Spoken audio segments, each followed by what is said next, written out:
30 days 30 books 30 stories day 5. ഒരു വീട്ടിൽ പാരമ്പര്യമായി ഒരു ജോലി തന്നെ പിന്തുടർന്നു വരുന്നു: കുറ്റവാളികളെ തൂക്കിലേറ്റുക. ഈ ജോലി ഇപ്പോൾ എത്തിയിരിക്കുന്നത് ഒരു സ്ത്രീയിലാണ്.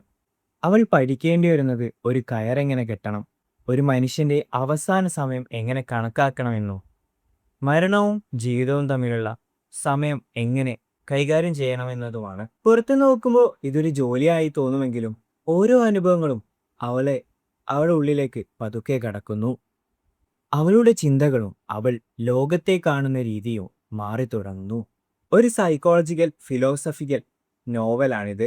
ഇത് വായിക്കുമ്പോൾ നിങ്ങൾ ഒരു കഥാപാത്രത്തിന്റെ ജീവിതം മാത്രം കാണുന്നതല്ല, അവൾ ചിന്തിക്കുന്ന രീതിയിൽ ലോകത്തെ കാണാൻ, അനുഭവിക്കാൻ നിങ്ങൾ തുടങ്ങും.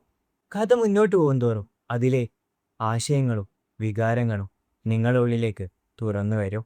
ഇതാണ് ആരാചാർ മീര എഴുതി 2012 പ്രസിദ്ധീകരിച്ച നോവൽ. See you next video.